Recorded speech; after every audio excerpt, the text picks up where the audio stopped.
How's it going, knife fanatics? Welcome back to the channel. Just going to do a quick little video here, guys. I know I mentioned yesterday that we had some rain coming in, and we was doing the mad dash trying to get the shingles put back on of the house up here that we had tore off. So we did manage to do that. We beat the rain, as you can see. If you can do the windows there, it's been raining all night and all day here in Kentucky, and pretty good wind blowing. But I got to make a store run, and figured while I was doing that, I would just take the second to do a quick little video here. And I wanted to do a Rough Ryder update. I know I told you guys when I first got these and did the unboxing a few weeks ago that I would be carrying them and kind of giving my thoughts and opinions as it went. So far, the main one that I've been carrying is the black liner lock sodbuster style Rough Ryder. Rough Ryder just calls it the work knife. I don't remember the model number, but I'm sure you guys know which one I'm talking about. So it looks like a full-size sodbuster, but it has a liner lock. And I've been carrying that one for I don't know, two weeks now, I guess. And I've really liked that one. That one, I wasn't even looking for that knife. It wasn't on my radar. When I came across it on Whatnot, no one was really bidding on it. I was like, you know what? It's pretty cheap. Why not? I didn't really, it wasn't like I was out to get that one or try that one out. But that one has definitely grown on me. I see why people like them so much. That the work knife is definitely, it's light. It's a good size knife, but it's also, it's lightweight, being for a large knife. Nice blade, long blade. Definitely a very useful knife. So I've been carrying that one a lot. I really like that one. And so, but yeah, I mentioned that in a video before, that one is definitely becoming one of my favorite everyday carry knives. I really do like that knife.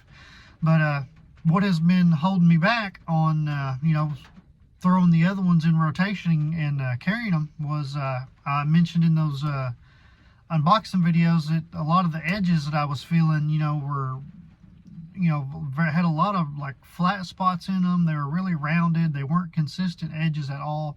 The work knife was probably one of the better ones, and it sharpened. It only took a few minutes to sharpen up.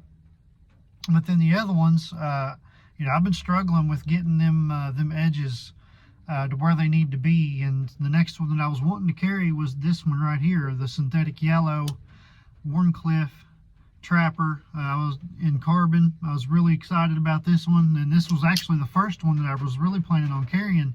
But the edges on this thing, man, were just so, this had so many flat spots and was just so, I don't even know how to explain it. They were just so inconsistent. I really had to basically reshape this entire edge to get it to where I could actually get it to cut something, and where it wouldn't be binding up like in the paper, on the paper test. It was really inconsistent grind on this. However they done it, and that's gonna start raining. Hope you guys can hear me. But so anyway, I've mentioned in videos before, all of my sharpening stones are just old whetstones from my grandfather or from my dad or from my stepfather.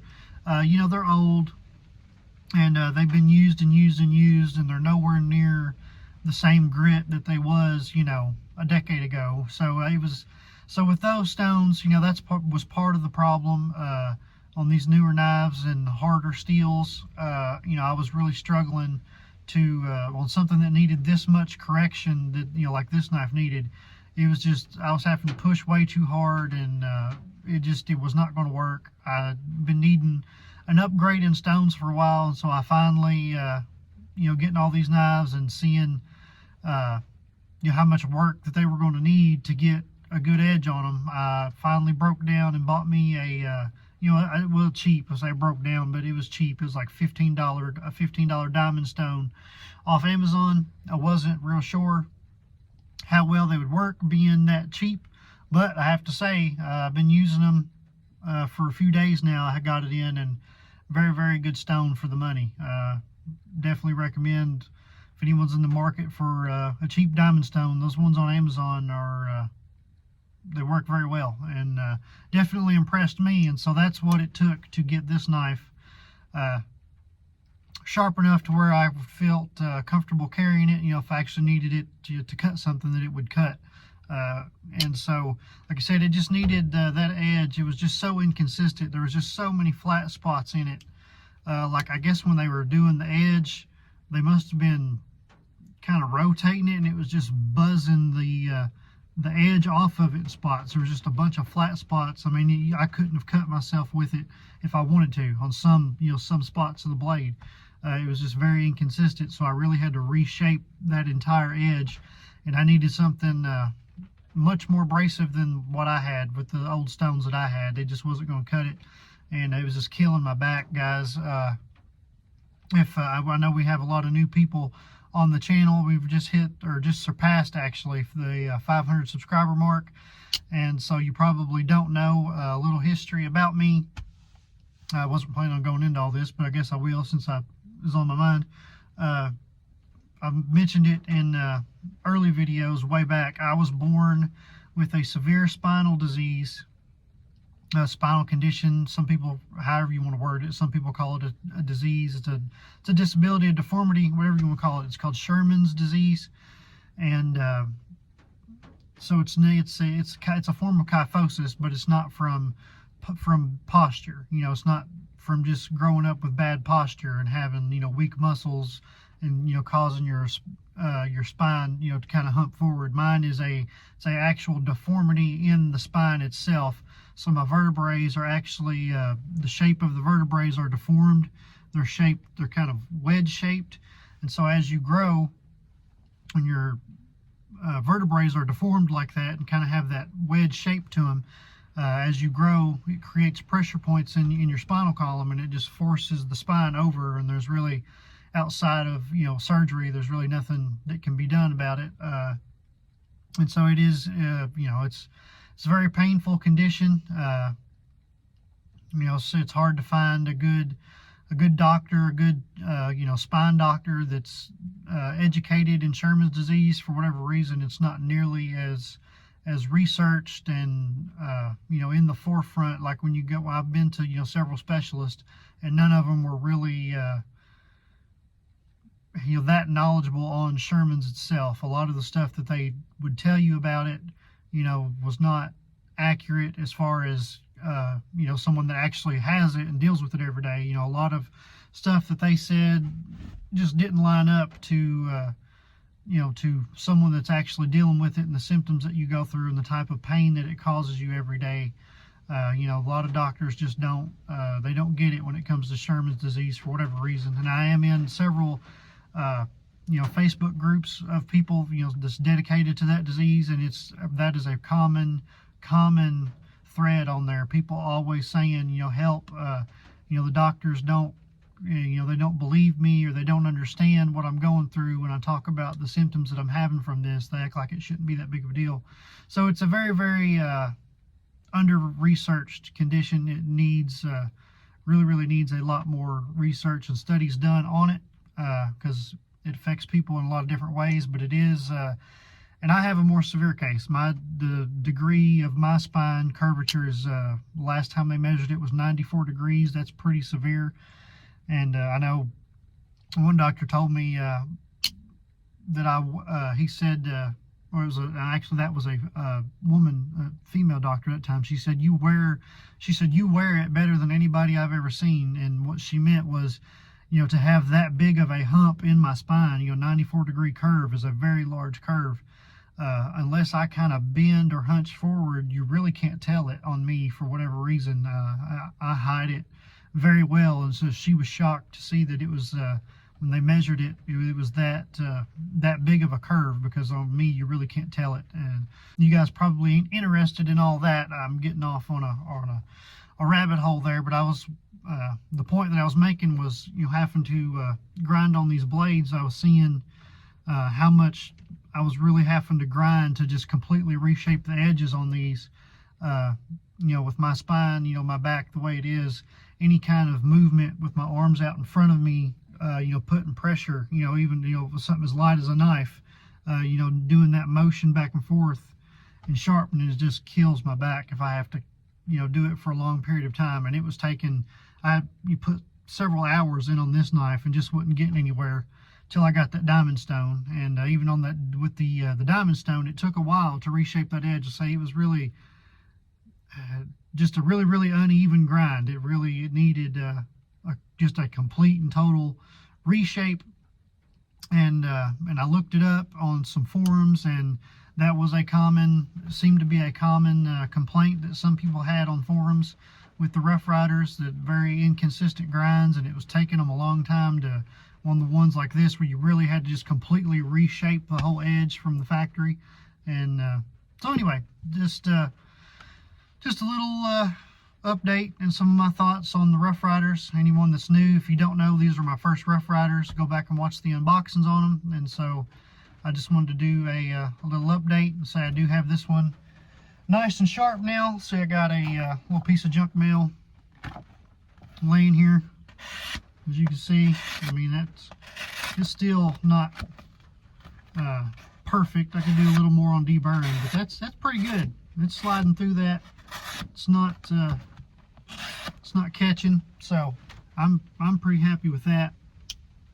And so you would not have even cut that before I got that diamond stone. So anyway, I got it good and sharp now, sharp enough to use anyway. And so I'm going to be this is going to be the next one in the rotation. I'm going to carry it for a week or two, and I'll give you more updates after I use it and see how the the edge retention and all that is.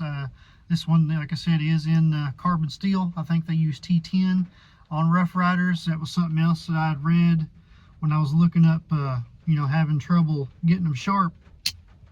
Kind of, just researching what other people were saying about them. Some people were saying that the T10, like with their carbon steel, they're using to be able to sell them as cheap as they do. They use like a batch. It's like recycled steel, and so the batches are kind of inconsistent, is what I was gathering on, as far as the exact grade or the exact mixture that they're getting to make their carbon. Some of them, they said they've noticed that people that have a bunch of them, seems like some batches the blades will take a carbon patina really easily, and they'll patina like really fast, and then some of them seem to be really resistant to a patina, just because of the inconsistencies in that the recycled steel process that they use to keep them cheap.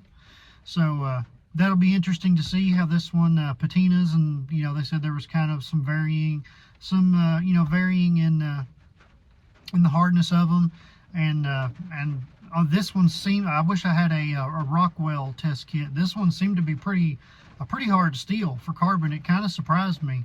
I know T10 is kind of known to be a hard carbon steel anyway, but I mean, I was really grinding on this thing with that diamond stone, and it took some doing to get this thing reshaped. So this is definitely on the harder side for carbon, so it should hold its edge pretty well. I'll be curious to see how it does. And so anyway, guys, that was just wanted to do that because I told you guys I was going to be doing some updates, and just wanted to let you know about those the edges on these. That's kind of been my holdup. I needed to invest in some better stones to get these, go through all 6 of these and get them shaped, because every one of them except for the equestrian and the work knife were pretty good edges from the factory. That work knife didn't take no time to sharpen up, and the other ones all feel about like this one. A lot of flat spots, very inconsistent, so I'm sure they're all going to take just as much reshaping as this one did. And so I wanted to wait until I got a better stone set up, and I think now with that diamond stone, it did a good job on this, and I should be able to get all them sharpened up, and we'll start putting them to the test. So this is the next one up. It's going to be my carry for the next week or so, and we'll use it, and I'll give you guys my thoughts on it in a week or so, as far as how the edge holds an edge and all that. Like I say, that was like I showed you guys. I mean, that's a pretty thick piece of cardboard that it sliced through there with no problem. So that's more than a usable edge for me. That's one thing. People like to overcomplicate everything. Generally, they always, like, it's like, how sharp is sharp enough? To me, if it will cut through whatever I need it to cut through with a reasonable amount of force without not having to bear down on it, it's a reasonably cut whatever I'm trying to cut, that's sharp enough, guys. Don't pull your hair out trying to get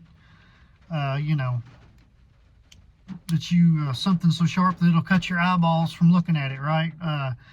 People go overboard with stuff, and they make themselves frustrated from trying to go to unrealistic expectations sometimes. So what is sharp enough? This is plenty sharp enough. It sliced through that just fine.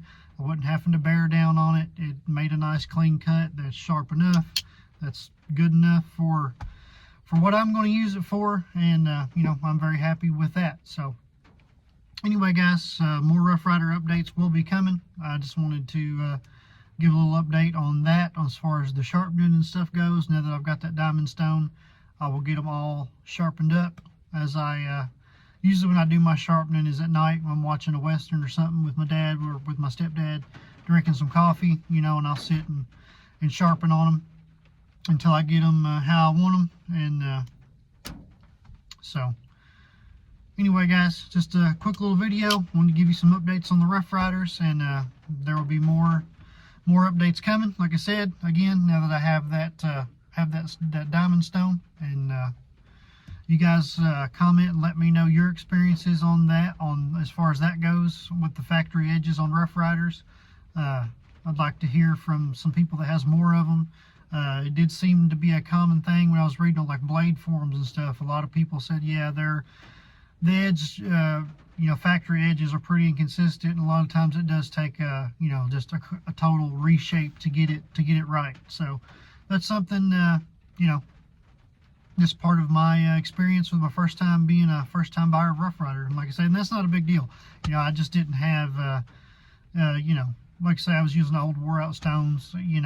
That's on me as far as that goes. But even like I said, even with the diamond stones, this one still took quite a bit of work to reshape it. So that is something to be aware of if you are like me and you are a first-time buyer of Rough Rider. But for the price, guys, I ain't going to complain about that. Sharpening knives is part of owning knives, right? So anyway, quick little video. You guys comment your experiences and your thoughts on that, and I appreciate you watching, and I'll catch you on the next one.